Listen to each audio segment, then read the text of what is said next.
Um, I don't know if the rest of you have had this experience, probably so, but there are times when you're a relatively public figure in some circles when how people interact with you has more to do with them than it does with you or what you've been doing. Um, and I'm thinking about a couple different times when I had an encounter with somebody who just suddenly said something that seemed like a total non sequitur. Um, I had one occasion when I was with someone I've known for a long time, and she said to me, "You know, God will not protect you. God does not just keep people safe." And that was a fascinating thing for her to say because we had not been discussing safety in any way up to the moment that she suddenly said that.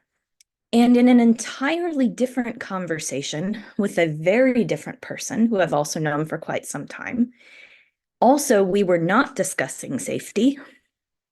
And this person said to me, "I will not pray for you to be safe because for you to be safe means that you will be contained and then you can't grow. So I will not pray for you to be safe." Again, we had not been discussing safety. But there was an experience I had over the summer that made me think about safety in a different way and that I am still thinking about. And it had to do with being in Kenya over the summer and being at the Friends United meeting triennial. And I ended up having COVID 2.5 days into the triennial, which was irritating, but that was not actually the bad part. I mean, it felt like the bad part when it happened.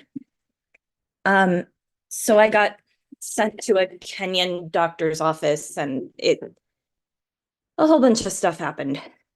And then I was going to have to isolate in the city of Nakuru in a hotel by myself when everyone else left because the triennial was over.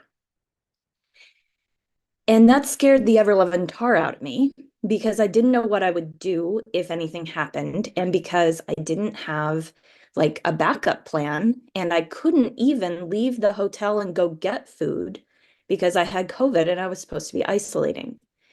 So some friends set me up with enough non-refrigerator, non-cooking needing food and water to just last me in a hotel room for 9 days. And then, sure enough, everybody left Nakuru, and I was just by myself in this hotel room for well over a week. And this still was not actually the hardest part. What ended up happening was on the day when I left Nakuru to go to Nairobi to get on a plane, the drive from Nakuru to Nairobi, if everything goes well, is about 4 or 5 hours. And somebody who knew somebody who lived in Nakuru who was a Kenyan um, arranged for that person to pick me up at the hotel and take me to Nairobi to the airport. And I didn't know this person. I did have his WhatsApp information, so that was good. And he did indeed show up the morning that we were supposed to leave for Nairobi, and I got in his car with this stranger to drive across this country to Nairobi to go to the airport. And he had made arrangements with me the day before. He had called and said, "Can we leave a couple hours earlier than you intended to?" That's not normal in Kenya to do things early, but I said, sure. And we got in a car and we started driving, and I found out that we were expecting mass political protests that day in Nairobi. So we were driving into a protest zone. People were protesting because the economy and the inflation had gotten so bad that it was difficult to even afford to be able to continue to eat. We got into the city of Nairobi, but we didn't get to the airport. And we ended up in standstill traffic and over on the side of the road. And my driver, with whom I'd been having, conversation for 4 or 5 hours, said to me, um, I am concerned.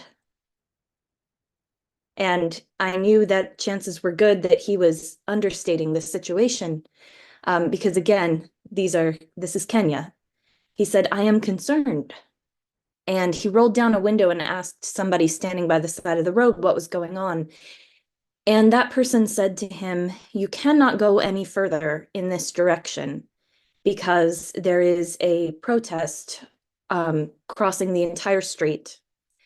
And the someone, police, military, we really weren't sure who, has spread tear gas throughout the area.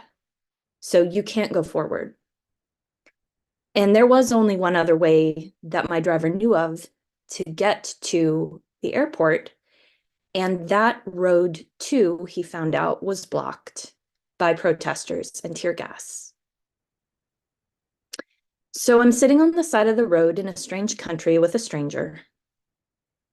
And he said, what would you like to do?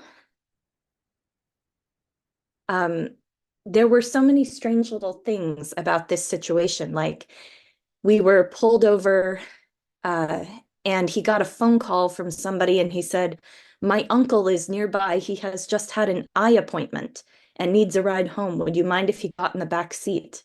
So now this stranger's uncle, who seems to have had an eye appointment in the middle of a mass protest, like climbs in the back seat with his cane. He just appeared and climbed into the car.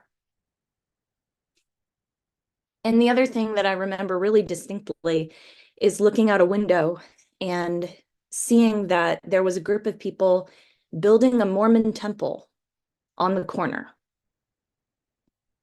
Just a construction zone. And so this man had said to me, what do you want to do? And I said, I don't know anyone or anything. I have no idea what to do. And he said, well, I don't know what to do, but I won't leave you on the side of the road. And I said, well, thank you for that. Seriously. And he ended up connecting me to the internet by way of his hotspot. And I sent a mass message to hundreds of people who had been at the FUM Triennial. And I said, I am on the side of a road. I can't get to the airport. We are blocked by tear gas. No one here knows what to do. Help. And fortunately, there was someone who knew someone who knew someone who had a brother who was a driver in Nairobi and knew the local streets. So the someone who knew someone who knew someone who had a brother did the little operator telephone game and summoned this man to this side of the street where I was with this other guy. And I gave a bunch of Kenyan shillings, gave a bunch of cash to the guy that I was with, got out of his car, got in this other total stranger's car, and then we drove through a bunch of back road neighborhoods under laundry wires and past piles of burning tires in the middle of the road to get to the airport. And when we got to the airport, I was like 7 hours early for my flight. And they wouldn't let me in the airport. So I spent the next like 6 hours, 5.5 hours. Remember, I was just finished having COVID. And I was literally sitting on a curb outside an airport that day for like 5.5 hours until they would let me into the airport. And the thing that I keep thinking about in retrospect with this story is that then I got on an airplane and I got to go home. And the people that I with were already home. And the inflation has not gotten any better and they still can't eat.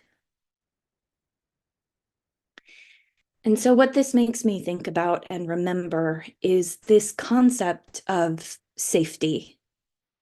Does God keep people safe? What does keeping people safe actually mean? Do I want to be safe or do I want to grow? And what does it mean to be a visitor in a place where things are that hard? I found out a couple of days later that several people actually did die in the protests right where we were that day. So I keep thinking about them.